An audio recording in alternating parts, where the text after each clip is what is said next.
صراط الذين أنعمت عليهم غير المغضوب عليهم ولا الضالين آمين. أعوذ بالله السميع العليم من الشيطان الرجيم. أعوذ بالله السميع العليم من الشيطان الرجيم. أعوذ بالله السميع العليم من الشيطان الرجيم. لو أنزلنا هذا القرآن على جبل لرأيته خاشعا متصدعا من خشية الله وتلك الأمثال نضربها للناس لعلهم يتبشرون.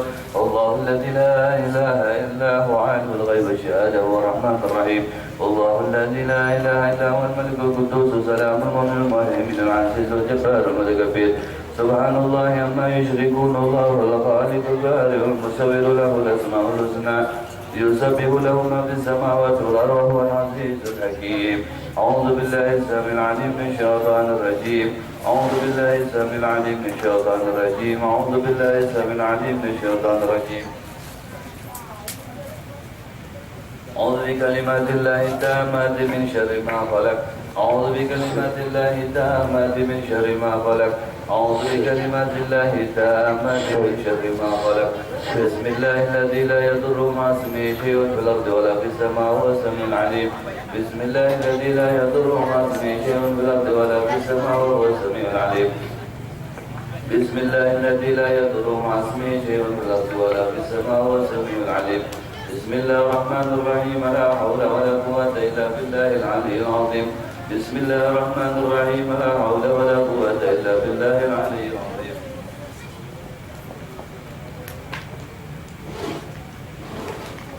بسم الله الرحمن الرحيم. لا حول ولا قوة إلا بالله العلي العظيم. بسم الله الرحمن الرحيم. لا حول ولا قوة إلا بالله العلي العظيم. بسم الله الرحمن الرحيم. لا حول ولا قوة إلا بالله العلي العظيم. بسم الله الرحمن الرحيم. لا حول ولا قوة إلا بالله العلي العظيم. بسم الله الرحمن الرحيم. لا حول ولا قوة إلا بالله العلي العظيم. بسم الله الرحمن الرحيم. بسم الله الرحمن الرحيم. بسم الله الرحمن الرحيم. بسم الله توكلنا بالله. بسم الله توكلنا بالله. بسم الله توكلنا بالله. بسم الله توكلنا بالله.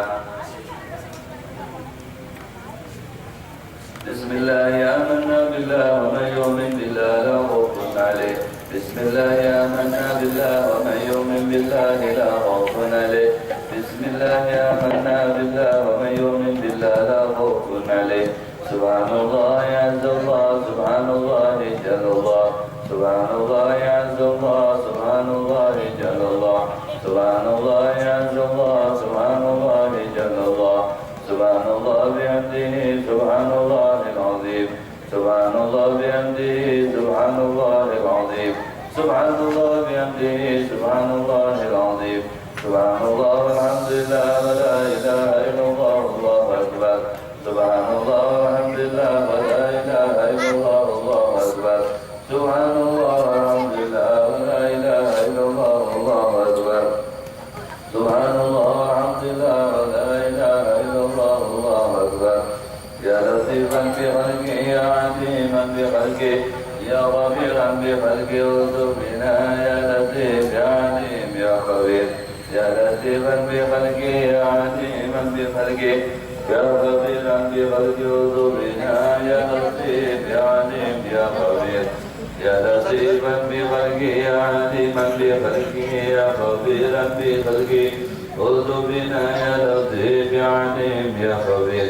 يا لطيف لم يزل بنا فيما نزل إنك لطيف لم تزل بنا والمسلمين. يا لطيف لم يزل بنا فيما نزل إنك لطيف لم تزل بنا والمسلمين. يا لطيف لم يزل بنا فيما نزل إنك لطيف لم تزل بنا والمسلمين. لا إله إلا الله. لا إله إلا الله. لا إله إلا الله. لا إله إلا الله. لا إله إلا الله. لا إله إلا الله. لا إله إلا الله. لا إله إلا الله. لا إله إلا الله. لا إله إلا الله. لا إله إلا الله. لا إله إلا الله. لا إله إلا الله. لا إله إلا الله. لا إله إلا الله. لا إله إلا الله. لا إله إلا الله. لا إله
الفاتحة سيدنا الإمام مهاجر الله أحمد بن عيسى وبيت الله بن أحمد بن إسحاق بن عبيد الله محمد بن علي بن محمد سيدنا علي خليفة زمن محمد صيد مربى وأصولهم وأخبرهم بأن الله يزيد درجاتهم والجنة وعن بركاتهم وصالحهم وعليهم ظلمهم وكرامتهم وسلامتهم في الدين والدنيا والآخرة يجعلنا من حزبهم ويرزقنا محبتهم ويتوفانا على ملتهم ويشرنا في زمرتهم.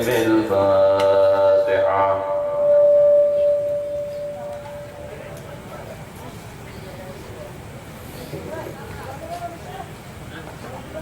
الفاتحة سيدنا سادتنا صوفيا إنما كانوا من مشارق الأرض إلى مغاربها في برها وبحرها بأن الله يريد رجاء في الجنة وينفعنا بركاتهم أسرارهم وأنوارهم وعلومهم كرامتهم وسلامتهم في الدين والدنيا والآخرة ويجعلنا من حزبهم ويرزقنا محبتهم ويتوفانا على ملتهم ويحشرنا في زمرتهم. الفاتحة.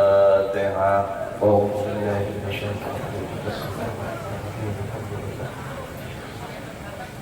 الفاتحة سيدنا وحبيبنا صاحب الراتب بالأنفاس سيد الإمام الكتب الحبيب عمر بن عبد الرحمن العباس والشيخ علي بن عبد الله باراس أصولهم وأوفرهم من الله يريد درجاتهم في الجنة وينفعنا ببركاتهم وأسرارهم وآلهم وعلومهم وكرامتهم وسلامتهم في الدين والدنيا والآخرة ويجعلنا من حزبهم ويرزقنا محبتهم ويتوفانا على ملتهم ويشرنا في زمرتهم. الفاتحة. مع النبي الرحمن الرحيم مالك يوم الدين إياك نعبد وإياك نستعين صراط المستقيم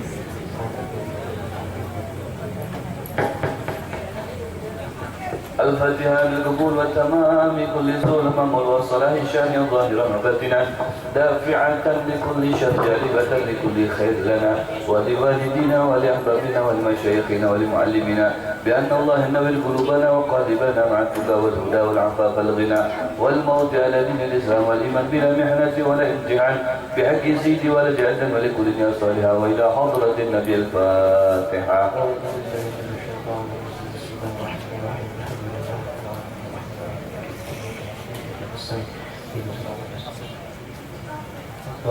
بسم الله الرحمن الرحيم الحمد لله رب العالمين حمدا يوافي نعمه ويكافئ مزيدا يا ربنا لك الحمد كما ينبغي لجلال وجهك وعظيم سلطانك سبحانك لا نحصي ثناء عليك أنت كما أثنيت على نفسك فلك الحمد حتى ترضى ولك الحمد إذا رضيت ولك الحمد بعد الرضا.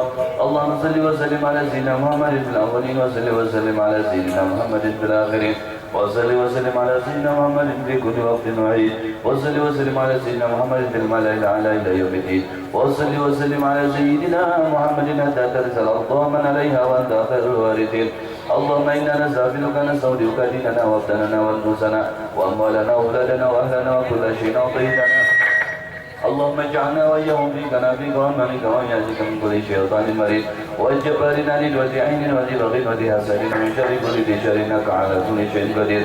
اللهم اجعلنا بالعافية والسلام وحققنا بالتقوى والاستقامة وأعيذنا من موجبات ندامة في الحال والمال إنك سميع الدعاء. وصل اللهم بجمالك وجلالك على سيدنا محمد وارزقنا كمال المتابعة له ظاهرا وباطنا في عافية وسلامة برحمتك يا أرحم الراحمين. فرج عن المسلمين. وصلى الله على سيدنا محمد النبي الأمي وعلى آله وصحبه وبارك وسلم والحمد لله رب العالمين. الحمد لله.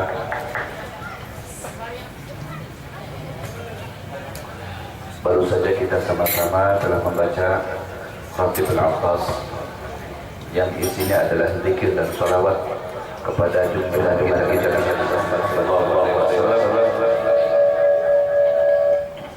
Yang mana berikutnya sama-sama kita akan membaca sejarah kehidupan Nabi kita Muhammad sallallahu alaihi wasallam dengan bentuk bacaan maulid, membaca sirah nabawi, sirah Nabi kita Muhammad sallallahu alaihi wasallam yang kita niatkan dari bacaan maulid kita, dari bacaan sholawat kita pada malam hari ini untuk keselamatan saudara-saudara kita muslimin wal muslimat di mana saja berada, wabil khusus di negara-negara yang konflik, yaitu di Yaman, di Suriah, di Irak, di Palestina dan di berbagai belahan dunia.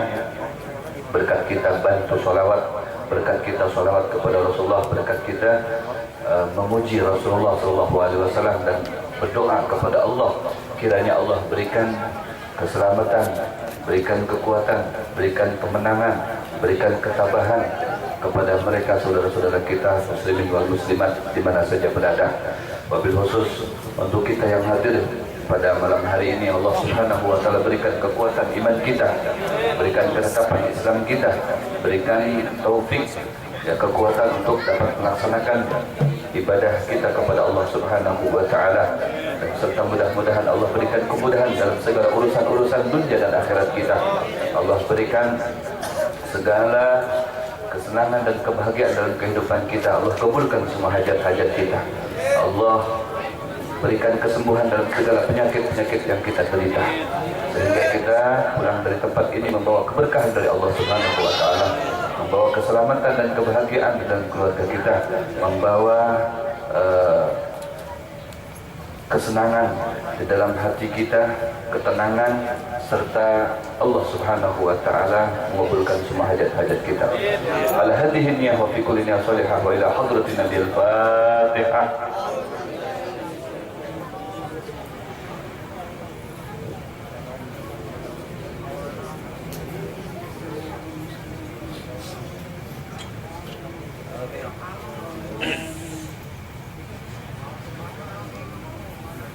Mintakan Fatihah sekali lagi untuk saudara kita yang sedang sakit, Bapak Bujang Saprudin bin Dahlan, dan juga Fatihah kita isolkan kepada yang dihaulkan, yaitu Nurian bin Haji Hasan. Allahumma walidina walidihim watina matihim matil muslimin amma anna Allah yatawasyahum birrahmah wal maghfirah wa yuskum jannah washfi mardahu shifaan taman shifaan la yubadilu saqaman wala alaman ala hadini afikunna salihah wa ila hadratin Nabil Fatihah. Bismillahirrahmanirrahim. Alhamdulillah rabbil alamin arrahmanir rahim maliki yaumiddin iyyaka na'budu wa iyyaka nasta'in ihdinas siratal mustaqim.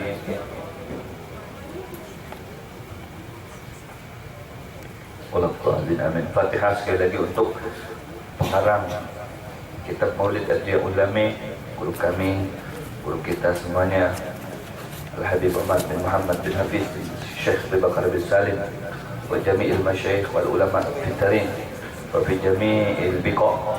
Anallaha yutawil amarahum nasiha wal afiyah wa rizquhumul aman fi ayyi makan ala hadiniya fi dunya salihah wa ila hadratin Nabi al-Fatihah. A'udzubillahi minasyaitonir rajim. Bismillahirrahmanirrahim. Alhamdulillahi rabbil alamin.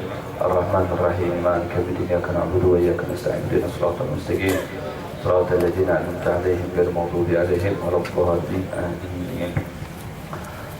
Mari sama-sama kita memuji Nabi kita Muhammad, kosongkan hati kita, tuluskan niat kita, ikhlaskan segala tujuan kita, semata-mata kita mengharap ridho dari Allah Subhanahu wa taala, semata-mata kita mengharap syafaat daripada baginda kita Nabi besar Muhammad sallallahu alaihi wasallam, yang berkat sholawat tidak bisa dipungkiri itu merupakan suatu kepastian bantuan dari Allah Subhanahu wa taala.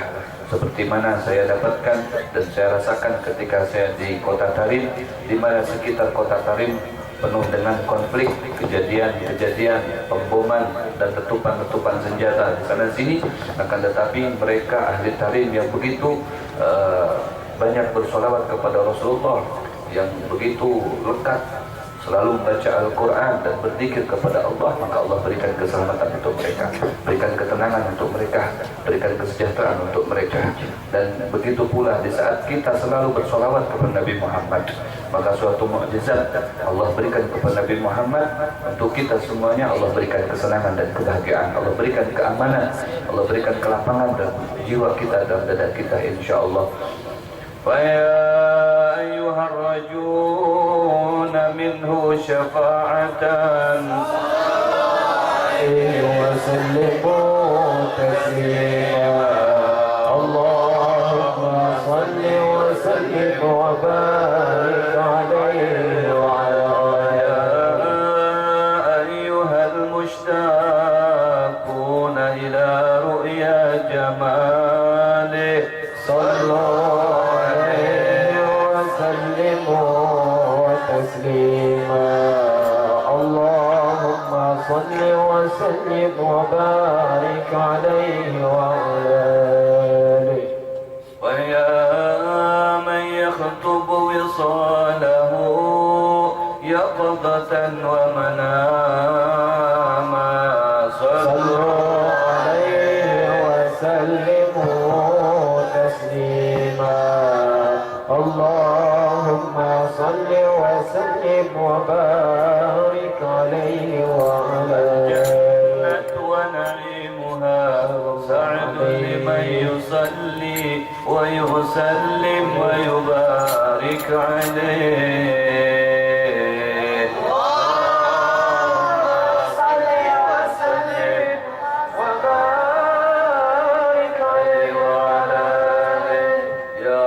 صل على محمد يا رب صل عليه وسلم يا رب صل على محمد يا رب صل عليه وسلم يا رب صل على محمد حبيب الشافع المشفع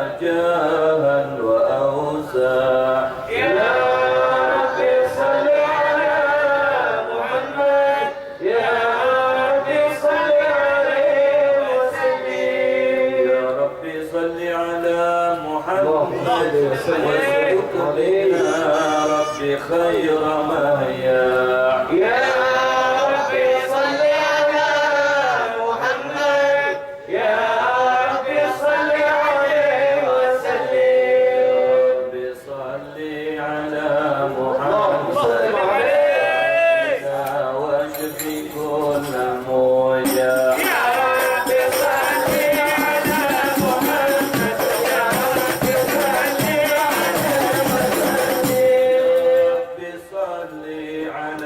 محمد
وبارك عليه وعلى آله. أعوذ بالله من الشيطان الرجيم. بسم الله الرحمن الرحيم. إنا فتحنا لك فتحا مبينا ليغفر لك الله ما تقدم من ذنبك وما تأخر ويتم نعمته عليك ويهديك صراطا مستقيما وينصرك الله نصرا عزيزا. لقد جاءكم رسول من أنفسكم عزيز عليه ما عنتم حريص عليكم بالمؤمنين رؤوف رحيم. فإن تولوا فقل حسبي الله لا إله إلا هو عليه توكلت وهو رب العرش العظيم. إن الله وملائكته يصلون على النبي يا أيها الذين آمنوا صلوا عليه وسلموا تسليما. اللهم صل وسلم وبارك عليه.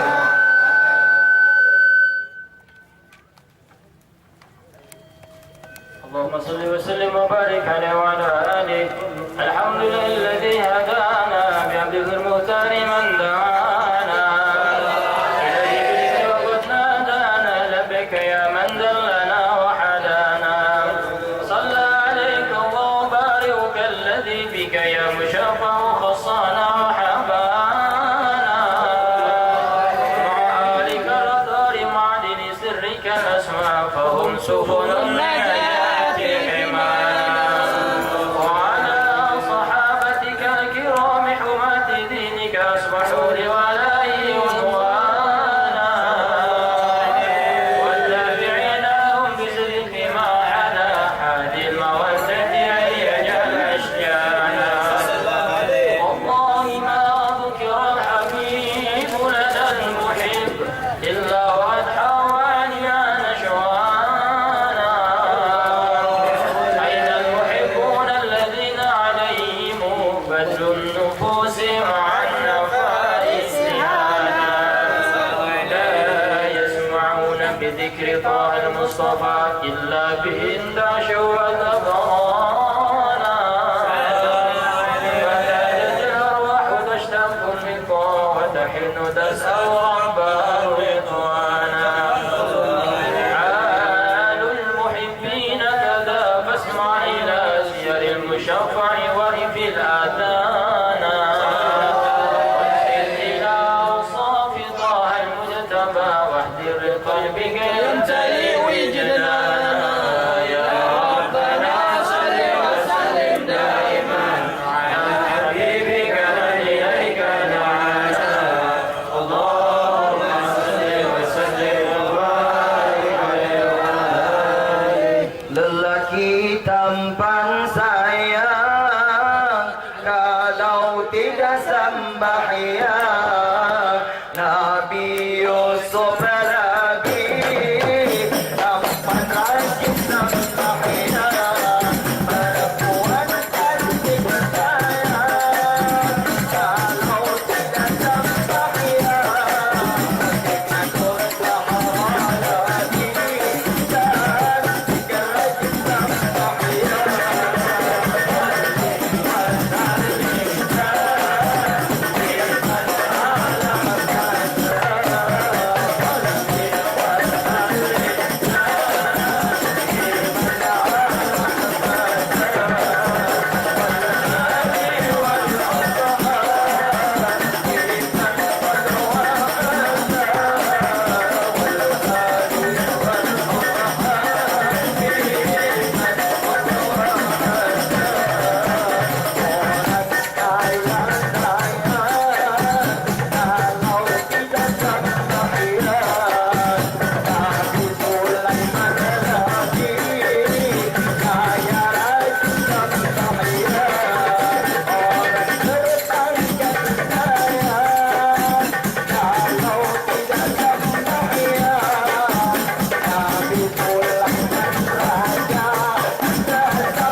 وبارك عليه وعلى آله.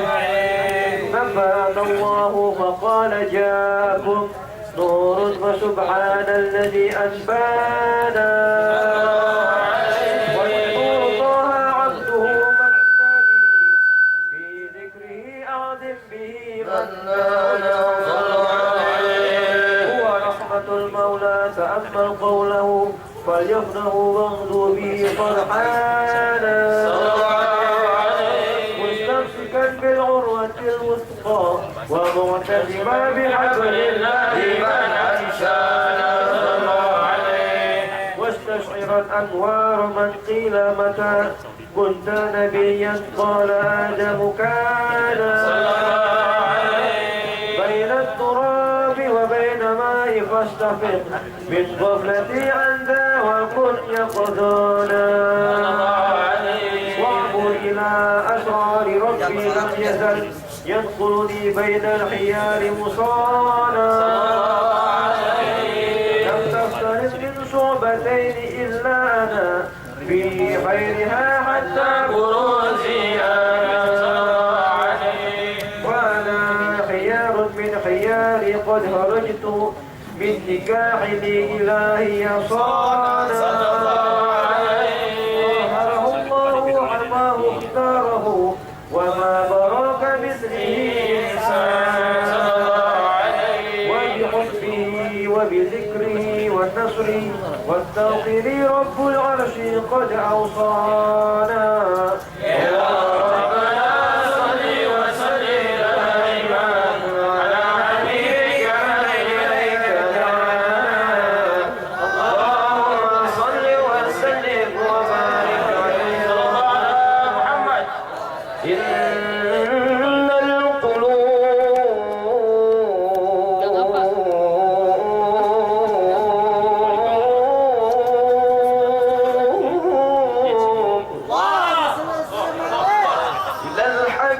للحبيب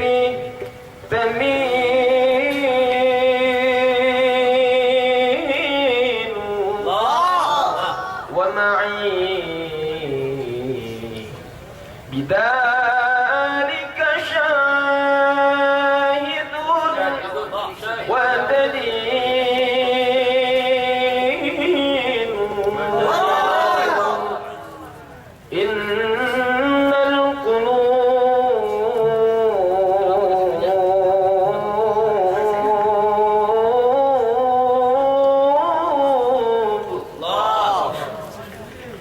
إلى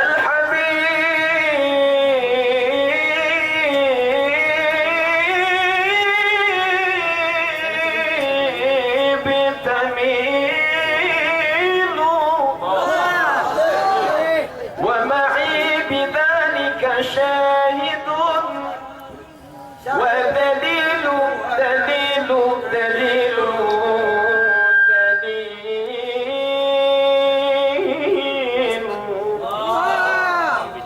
أما الدليل إذا ذكرت محمدا أما الدليل إذا ذكرت محمدا صارت دموع العاشقين تسيل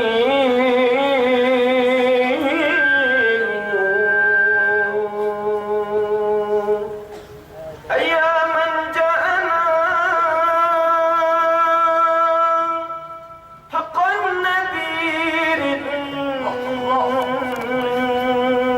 مغيثا مسبلا سبل رشاد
عليه وعلى آله حاجة وقد نزل للعنوته في الكتب بينا غلنا تبيانا أخذ ميثاق النبيين لما آتيتكم من حكمة إحسانا وجاءكم رسولنا لتؤمنن وتنصرون وتشبهون أحوانا قد فسروا أقوامهم بالمصطفى عازم بذلك رتبة ومكانا وإن جاء الأخير مقدم يمشون ذات لواء من نادانا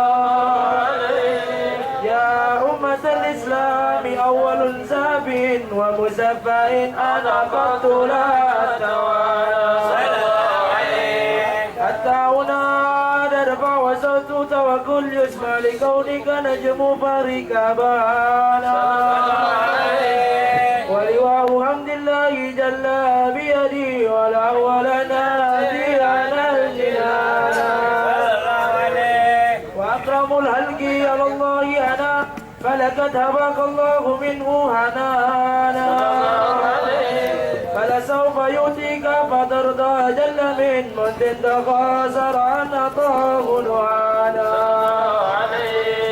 بالله كرت إكراس بمحمد كيما تجي عن القلوب الرانا يا ربنا صل وسلم دائما على حبيبك من إليك دعانا اللهم صل وسلم وبارك عليه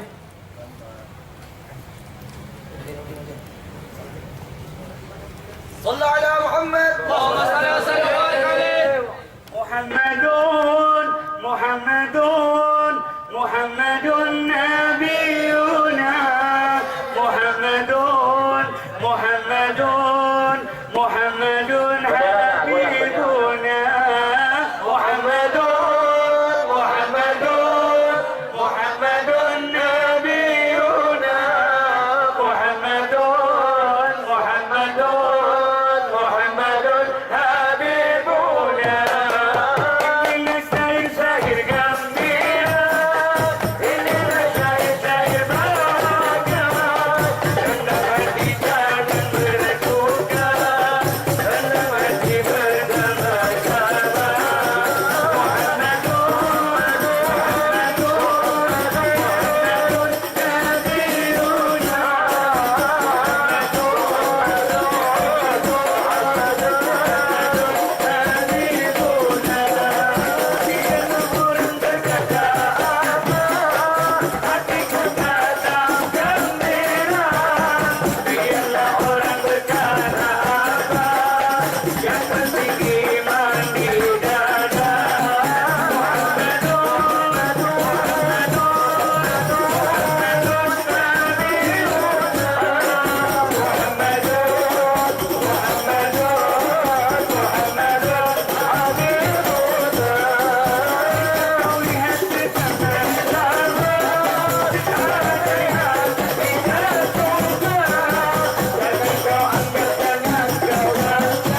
وسلم وبارك عليه وعلى آله. لما دنا وقت البروز لأحمد عن إذن من ما شاءه قد كان حمل به أم الأمينة بنت وهب من لا أعلى الإله مكانا من والد المختار عبد الله بن عبد المطلب رأى البرهان قد كان يكبر نور الله وجهه وصار إلى الابن المصون عيانا وهو ابن هاشم الكريم شبن عبد مناف ابن قصي كان والده يدعى حكيما شأنه قد ابتلى عزيز بذلك شانا واحفظ أصول المصطفى حتى ترى في سلسلة أصوله عدنانا بعدك كف واعلم برفعه الأسماعيل كان للأبي معوانا وحينما حملت به آمنة لم تشك شيئا يقود نسوانا وبها أحاط اللطف من رب السماء أقصى الأذى والحم والأحزان ورأت كما قد جاء علمت به أن المهيمن شرف الأكوان بالطهر من في بطنها فاستبشرت ودنا المخاض فأترعت رضوانا سبحان الله الحمد لله ولا إله إلا الله الله أكبر سبحان الله الحمد لله ولا إله إلا الله الله أكبر سبحان الله الحمد لله ولا إله إلا الله الله أكبر سبحان الله الحمد لله ولا إله إلا الله الله أكبر لا حول ولا قوة إلا بالله العلي العظيم في كل لحظة أبدا على خلقه ونفسه ونعمه ومداد كلماته وتجلت الأنوار من كل جهات فوقت ميلاد المشفع حانا وقبيل فجر أفردت شمس الهدى ظهر الحبيب مكرما ومصانا صلى الله على محمد صلى الله عليه وسلم صلى الله على محمد وسلم انقرز الله المشفع صاحب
الله وسلم وبارك عليه.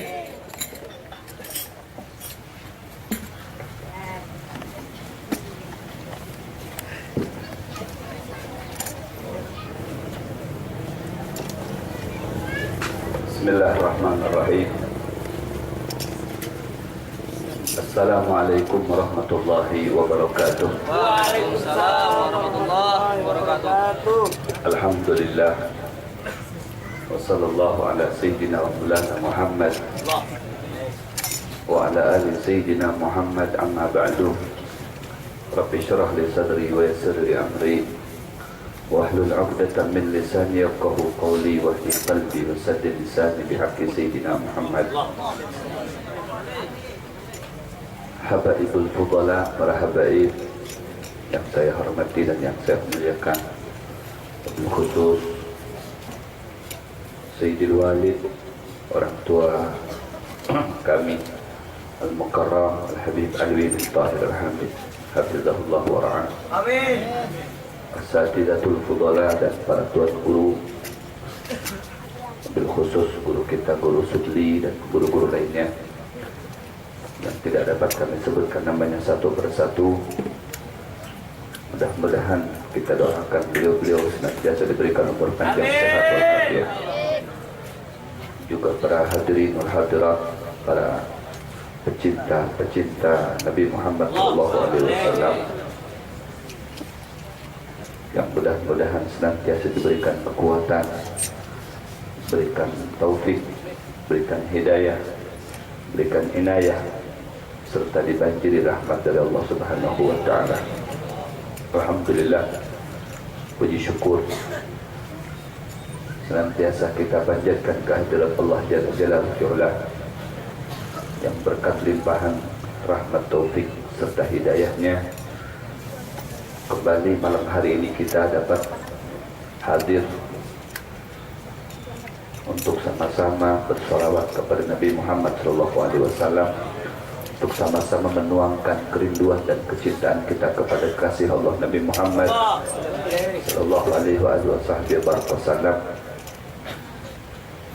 yang dimana di saat kita selalu berhubungan dengannya, dimana di saat hati kita selalu ingat kepadanya, dimana di saat lisan kita selalu menyebut namanya, Allah akan membalas dengan sebuah keamanan, sebuah kedamaian, sebuah penjagaan yang begitu kokoh dan kuat. Seperti mana di dalam firman-Nya dinyatakan, A'udzubillahi minasyaitonir rajim, wa ma kana Allah liyu'adzibahum wa anta fihim, wa ma kana Allah mu'adzibahum wa hum yastaghfirun. Ada dua hal yang istimewa yang apabila kita selalu ada di dalamnya, maka niscaya tidak ada yang kita dapatkan selain daripada keselamatan, selain daripada kebanggaan, selain daripada kebahagiaan, selain daripada kedamaian. Allah Subhanahu wa ta'ala dengan begitu jelas dalam firman-Nya tersebut menyatakan, tidaklah Allah Subhanahu wa ta'ala mengazab, memberikan bala, memberikan bencana kepada satu kaum selagi kaum tersebut senantiasa berhubungan dengan Rasulullah SAW, selagi kaum tersebut senantiasa berdampingan dengan Rasulullah, selagi kaum tersebut di dalamnya terdapat Rasulullah SAW. Mungkin kita bisa bertanya dalam hati kita, bagaimana kita bisa bersama Rasulullah dan Rasulullah ada di tengah-tengah kita, sementara Rasulullah sudah tuafa, sudah meninggal, sudah tiada? Kan tidak rasional. Oke, kalau secara zahir demikian, tapi perlu kita ketahui bahwasanya Rasulullah pernah menyatakan dalam sebuah hadisnya, hayati khairun lakum wa mamati khairun lakum. Hidup matiku itu adalah suatu kebaikan untuk kalian semuanya yang iman kepada saya. Rasulullah senantiasa ada beserta kita, sesuai dengan firman Allah tadi, bahwasanya di mana di saat kita menyebut namanya, disitulah Rasulullah SAW bersama kita. inti atau arti atau pengertian Rasulullah bersama kita di saat lisan kita selalu bersolawat kepadanya, di saat lisan kita selalu menyebut namanya. Itu artinya Rasulullah beserta kita, karena kita selalu memanggilnya, karena kita selalu menghadirkannya. Maka di saat kita selalu menghadirkannya seperti mana pada malam hari ini, demi Allah, demi Rasul, ruhnya Rasulullah ada di tengah-tengah kita. Bahkan kata Imam Ali bin Muhammad bin Hussein Al-Habsyi radhiyallahu anhu wa nafa'ana bih, beliau menyatakan di saat dibacakan Maulidur Rasul, bukan hanya Maulid Al-Habsyi yang kita kenal saja, yaitu Simtuturah. Maulid itu banyak, buku-buku maulid. Ada Maulid Al-Dibai, ada Maulid Al-Barjanji, ada Maulid Syarafut Tahur, ada yang seperti mana malam hari ini kita baca Dia Ulami. Dan juga banyak maulid-maulid yang dikarang oleh ulama, ya. Di saat itu dibaca di mana saja tempatnya, kendati pun di tengah jalan seperti mana pada malam hari ini, maka ruhnya Rasul sallallahu alaihi wasallam itu hadir beserta kita. Bahkan kata beliau, Rasulullah SAW memberikan tanda kepada setiap yang hadir di dalam acara maulid tersebut, kepada setiap orang yang hadir di acara maulid tersebut, di acara sholawatan tersebut, diberikan tanda untuk nanti di yaumil kiamah akan diberikan balasan dengan syafaatnya, akan diberikan balasan dengan pertolongannya. Mereka itulah hakikat orang yang beruntung, di mana di dunianya selalu berhubungan dengan Rasulullah sallallahu alaihi wasallam, di mana di dunia selalu memperkenalkan diri dengan Rasulullah, selalu menyebut namanya. Maka besok di yaumil kiamat tidak ada sosok manusia yang akan direbuti oleh manusia sekalian, yang akan didatangi oleh manusia sekalian, yang akan dimintai pertolongan oleh manusia sekalian, yang akan dimintai syafaat oleh manusia sekalian selain daripada Rasulullah sallallahu alaihi wasallam. Di masa itulah, di tengah-tengah orang mencari-cari beliau, di tengah-tengah orang semuanya berusaha berjuang untuk mendapatkan beliau, memanggil-manggil nama beliau Rasulullah, Rasulullah akan memanggil kita, Rasulullah akan mengiau kita, Rasulullah akan menuntun kita, akan memberikan pertolongan kepada kita, karena Rasulullah sudah kenal dengan kita. Kenapa? Karena semasa di dunia kita selalu memperkenalkan diri dengan Rasulullah sallallahu alaihi wasallam. Bukankah kita sudah tahu semuanya? Inna akraban nas bi yaumal qiyamati aktsaruhum salatan alayya. Orang yang paling dekat dengan aku, kata Rasulullah, besok di yaumil qiyamah, mereka orang yang bukan orang yang tipe banyak harta, tipe gila jabatan, tipe gila kedudukan, tipe berlimpahan benda dan sebagainya, melainkan mereka orang yang paling dekat dengan Rasulullah, yaitu orang yang paling banyak sholawatnya kepada Rasulullah SAW. Mereka itulah yang akan menjadi artis di akhirat nanti. Mereka itulah yang akan mendapatkan kebahagiaan nanti di yaumil kiamah. Mungkin saat sekarang ini kita susah, tempatnya sempit, kemudian desak-desakan, kemudian panas, ya, apalagi ibu-ibu di dalam, kesian benar. Ya aduh bebay, tungtung ya sudah acaranya nih, kepanasan kami, ya, tidak ada AC, tidak ada apa, tidak ada ini, tidak ada itu. Mungkin bisa terlintas dalam hati kita demikian. Belum lagi di saat ada pembagian konsumsi, terkadang ada yang tidak kebagian, ya, tidak menyeluruh. Seperti itulah, ya, perjuangannya. Tapi jangan sampai putus asa. Jangan sampai artinya ketika kita datang, wah baru pertama kali aku tidak mendapatkan nasi, dan esok ada mau datang lagi. Jangan. Ya, kita datang ke sini bukan karena itu. Ya, intinya kita ingin mendapatkan syafaat Rasulullah sallallahu alaihi wasallam. Nyata. Syafaatnya Rasulullah itu begitu nyata bagi setiap orang yang selalu dan selalu menyebut namanya itu. Allah buktikan syafaatnya Rasulullah itu di dunia, bukan hanya nanti besok di yaumil kiamah. Coba bayangkan sebuah kota Tarim yang kecil, ya, desa, kampung bahasa kitanya, tapi begitu subur dan makmur. Makanan tidak kekurangan, pangan tidak kekurangan, uang tidak kekurangan, serba cukup, makmur kota tersebut, subhanallah. Bahkan dicari oleh berbagai macam kalangan untuk bisa tinggal di sana tempat tersebut. Bahkan tempat tersebut direbuti oleh berbagai kalangan komunitas muslim untuk bisa tinggal di sana dari belahan dunia. Coba bayangkan, ya, di masa saya waktu saya belajar di sana ada 36 negara yang bermukim di sana. Mungkin sekarang bisa lebih banyak lagi. Begitu kemarin seminggu lalu, saya 2 minggu lalu atau seminggu setengah lalu lah saya ke sana, masih tereksis, bahkan lebih makmur lagi daripada semasa saya tinggal di sana. Di luar sana konflik, cari makanan susah, cari roti susah. Tapi di tempat tersebut, subhanallah, roti kelebihan, subhanallah, makanan kelebihan, luar biasa. Mereka di negara konflik, tapi seakan-akan mereka di luar negara konflik. Tidak terasa suatu apapun, tidak ada terdengar letupan bom, tidak ada terdengar suara senjata, tidak ada. Subhanallah. Masjid-masjid di sana penuh setiap malamnya seperti mana sebelumnya.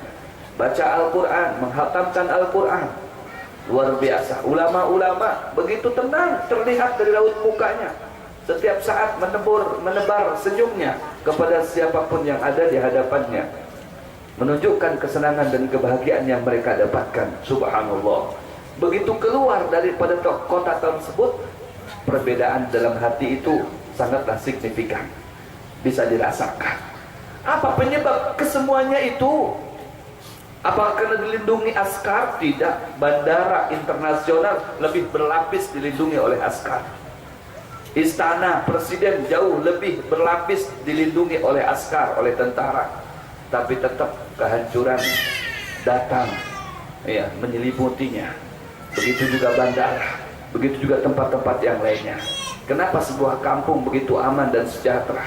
Siapa yang berikan keamanan? Bukankah manusia? Tidak sama sekali. Justru yang secara logika yang dilindungi oleh manusia, bahkan dilindungi oleh tank baja sekalipun, dilindungi oleh senjata yang berlaras panjang sekalipun, tetap, ya, kalau sudah hancur, tidak ada lagi penjagaan. Tapi yang tidak dilindungi oleh askar, tidak dilindungi oleh para tentara, oleh tank, oleh senjata, tapi aman, sejahtera, luar biasa. Apa penyebabnya? Hanya satu, hati mereka hidup. Hati mereka hidup, subhanallah. Hidup dengan apa? Hidup dengan bersolawat kepada Nabi Muhammad SAW. Hidup dengan selalu berzikir kepada Allah Subhanahu wa Ta'ala. Ini udah salah satu fakta, ya, fenomenal yang luar biasa. Di saat ada penyerangan udara, Allah Subhanahu wa Ta'ala berikan keamanan di kota Tarim. Di saat gencar-gencarnya Saudi dan koalisi menyerang kota Tarim, menyerang kota negara Yaman, subhanallah, kota Tarim dijaga oleh Allah dengan diberikan badai pasir, sehingga dari atas tidak terlihat kalau di situ ada sebuah kampung. Luar biasa. Bukankah ini fenomena? Luar biasa.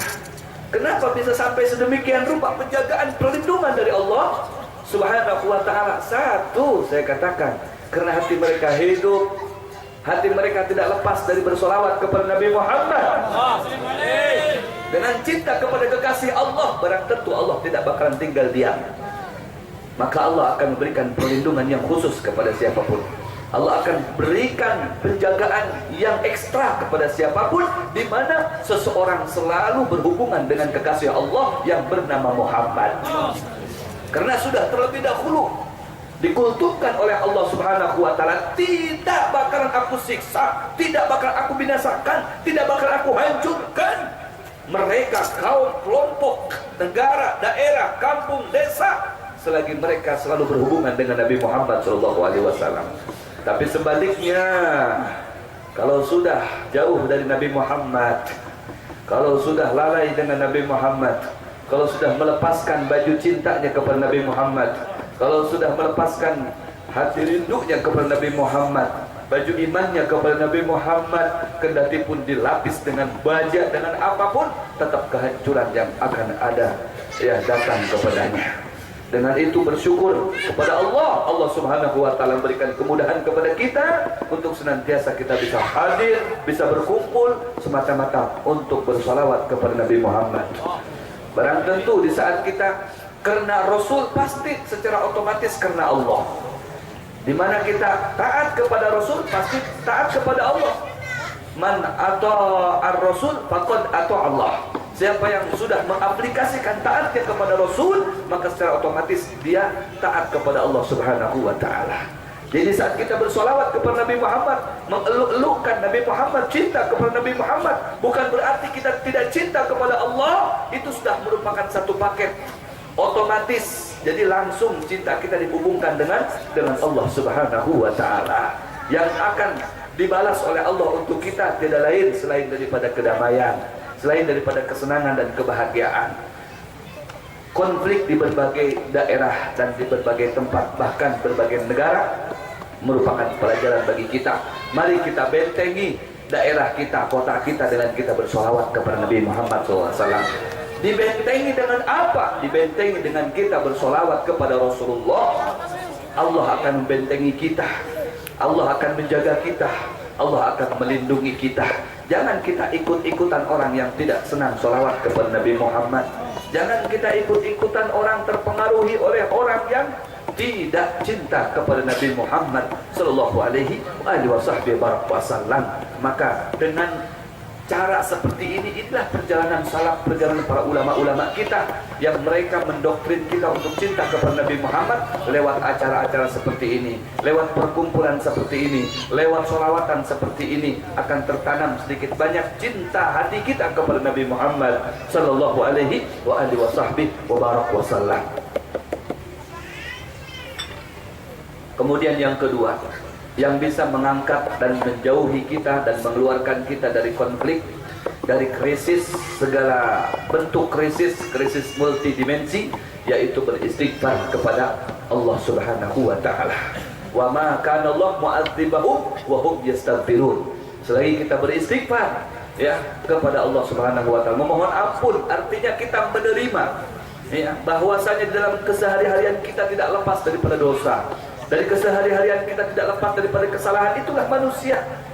Bukanlah sehebat-hebatnya manusia itu yang tidak mempunyai kesalahan dan dosa. Akan tetapi kendati pun mereka berbuat salah dan dosa, sebaik-baiknya dari mereka itu adalah di saat mereka berbuat kesalahan dan dosa tadi itu, bergegas mereka kembali kepada Allah dengan mereka memperbanyak istighfar, mengakui kesalahannya, mengakui perbuatan dosanya. Insya Allah di saat kita kembali lagi beristighfar kepada Allah, istaghfiru rabbakum innahu kana ghaffara. Di saat kita beristighfar, mengangkat kedua belah tangan kita, memohon dengan sepenuh hati kepada Allah, maka ini jawaban dari Allah, innahu kana ghaffara.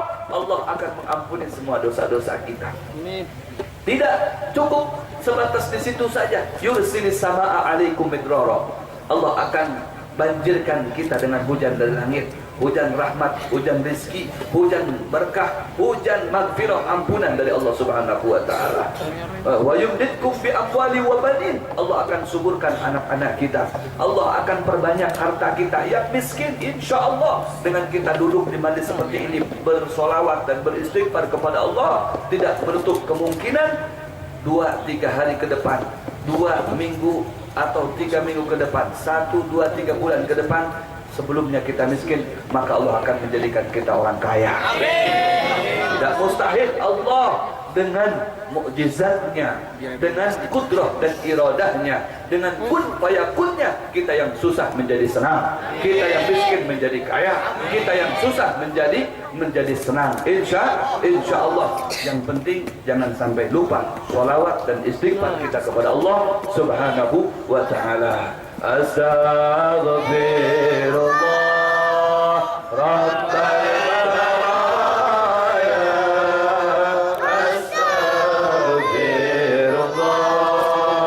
minal khataya.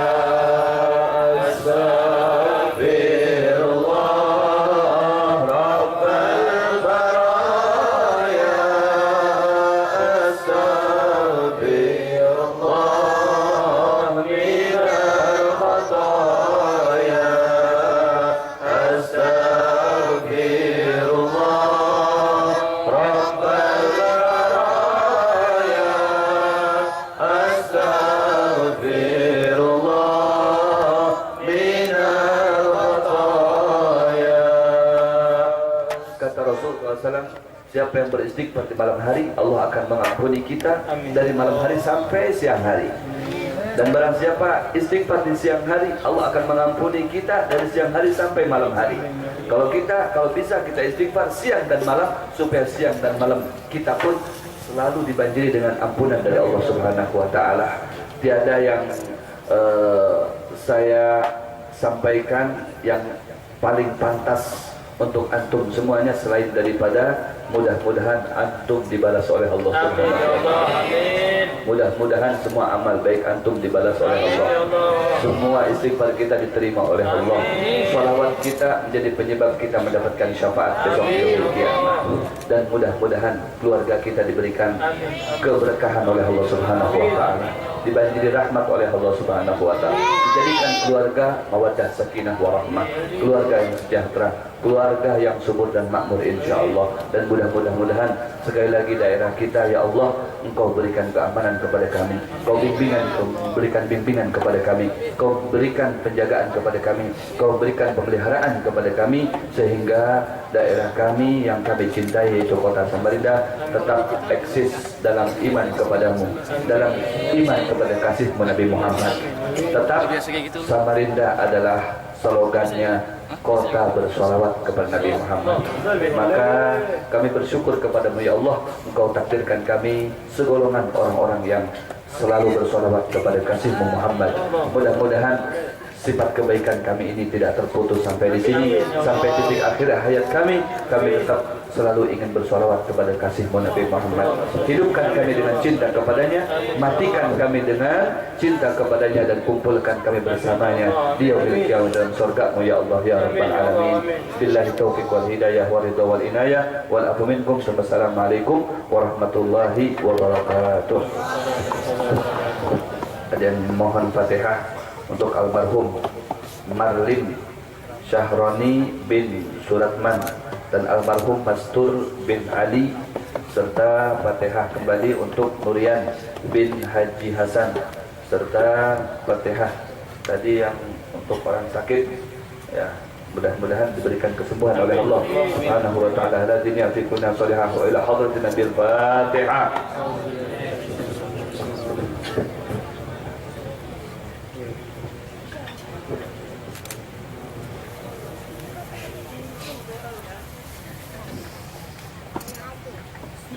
Alhamdulillah rabbil alamin. Allahumma shalli ala sayyidina Muhammad wa ala ali sayyidina Muhammad. ولقد أشرت لنعت من أوصاه تحيي القلوب تهيج الأشجان والله قد أثنى عليه فما يساوي القول منا ويكون ثنانا لكن حبا في سرائر قد علم به صفة ربنا وهدانا وإذ امتزجنا بالمودة ها هنا نرفع أيدي فكرنا ورجانا للواحد الأحد العلي لهنا متوسلين بمن إليه دعانا مختاري وحبيبه وصفي زين الوجود به الإله عبانا يا ربنا يا ربنا يا ربنا بالمصطفى فنجي دعوانا أنزلنا أنت لنا يا دخرنا في هذه الدنيا وفي أخرانا أصلح لنا الأحوال واغفر ذنبنا ولا تؤاخذ ربنا خطانا واسلك بنا في نهج طه المصطفى ثبت على قدم الحبيب خطانا أرنا بفضل منك طلعة أحمد في بهجة عين الرضا ترعانا واربط به في كل حال حبلنا وهبال من ود ومن والانا والمرسلين ومن أجاب نداءنا وذوي الحقوق وطالبنا والسعانا والحاضرين والسعيين في جمعنا ها نحن بين يديك أنت ترانا ولقد رجوناك فاحكي سؤلنا واسمع بفضلك يا سميع دعانا وانصر بنا سنة طه في بقاع الأرض واقمع كل من عادانا وانظر إلينا واسقنا كأس الهنا واشفي وعافي عاجلا مرضانا واقضي لنا الحاجات وحسن ختمنا عند الممات وأصلح نقبانا يا ربي واجمعنا وأحبابا لنا في ذلك الفردوس يا رجوانا بالمصطفى صل عليه وآله مهر قدره وصفاء قصانا سبحان ربك رب العزة عما يصفون وسلام على المرسلين والحمد لله رب العالمين بسر أعوذ بالله من الشيطان الرجيم بسم الله الرحمن الرحيم الحمد لله رب العالمين مالك يوم الدين إياك نعبد وإياك نستعين اهدنا الصراط المستقيم صراط الذين أنعمت عليهم غير المغضوب عليهم ولا الضالين. Untuk doa terakhir kita mintakan kepada orang tua kita Habib Ali Tahir Hamid. Tafadhal masyaallah. Sallallahu alaihi Muhammad.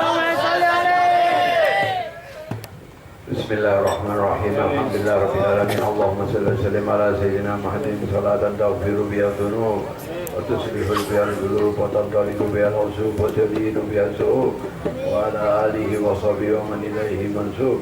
اللهم اهدنا فيمن هديت وعافنا فيمن عافيت وتولنا فيمن توليت وبارك لنا فيما أعطيت وقنا شر ما قضيت إنك تقضي فلا يقضى عليك إنه لا يذل من وليت ولا يعز من هديت تبارك ربنا وتعاليت ولك الحمد على ما قضيت نستغفرك ونتوب إليك وصلى الله على سيدنا محمد نبي الأمي وآله وصحبه وبارك وسلم والحمد لله رب العالمين. تقبل الله منا ومنكم. منا ومنكم تقبل يا كريم.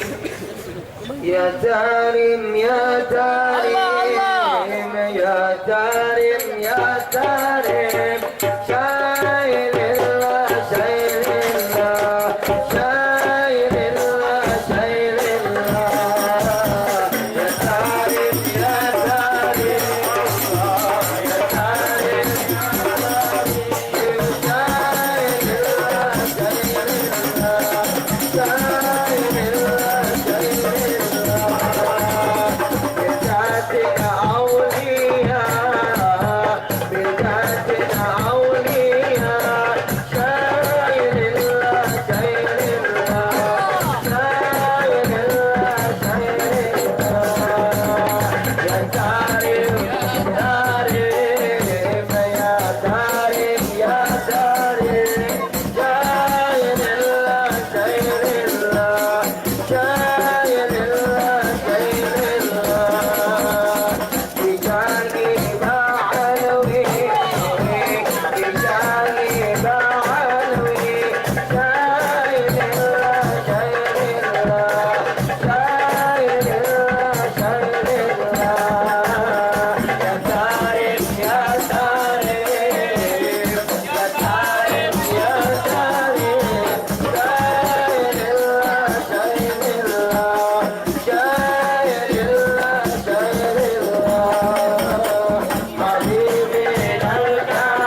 وبارك عليه وعلى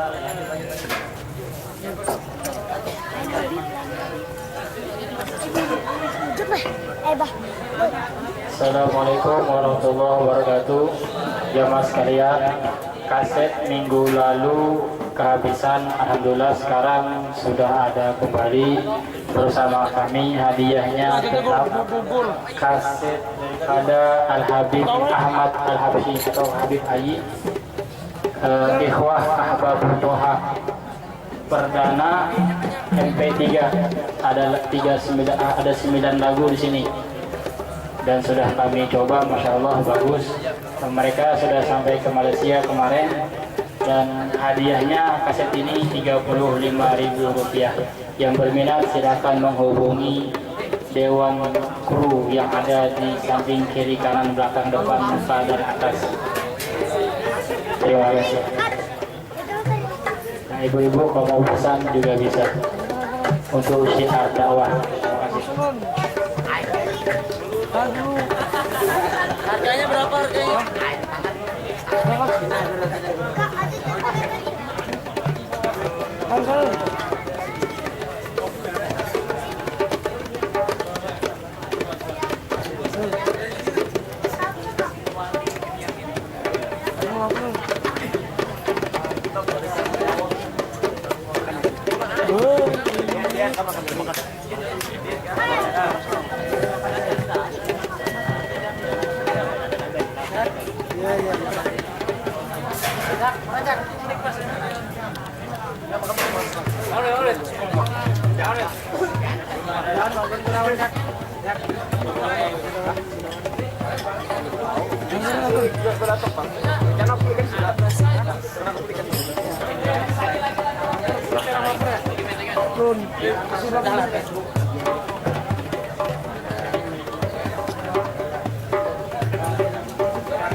Jamaah Darus Sofa, kami juga informasikan agar kiranya kalian semuanya yang punya Facebook bisa men-spek FB-nya melalui akun Majelis Ta'lim Darus Sofa Samarinda komunitas. Sudah 432 orang anggota yang sudah suka dengan Majelis Ta'lim Darus Sofa Samarinda. Silakan di share saja.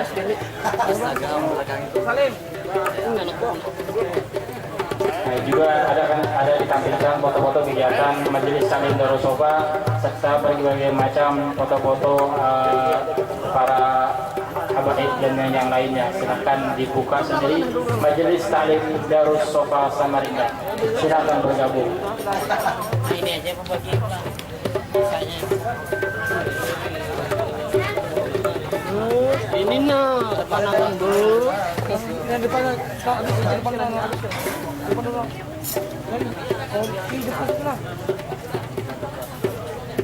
Makan sudah makan, sudah ada yang mau makan, sudah makan sudah. Duduk, abang dah hilang Pak. Ini kan. Makan dah makan.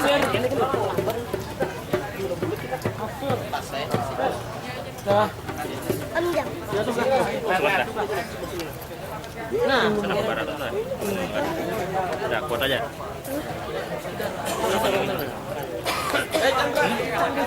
Sana juga. Yang belum sana. Run. Ada yang lebih besar lagi. Tidak ada paling besar berarti ya. Iya, kalau ada misalkan ada di isinya, bawa lagi.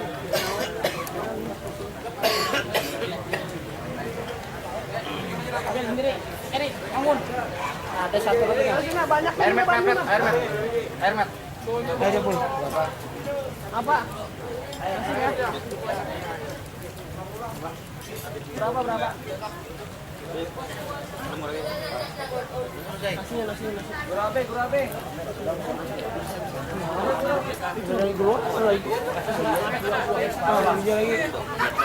Mana? Belum.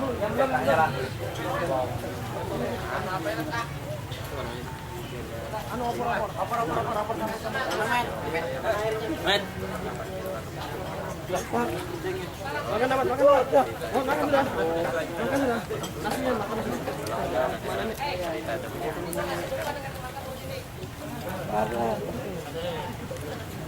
Sudah.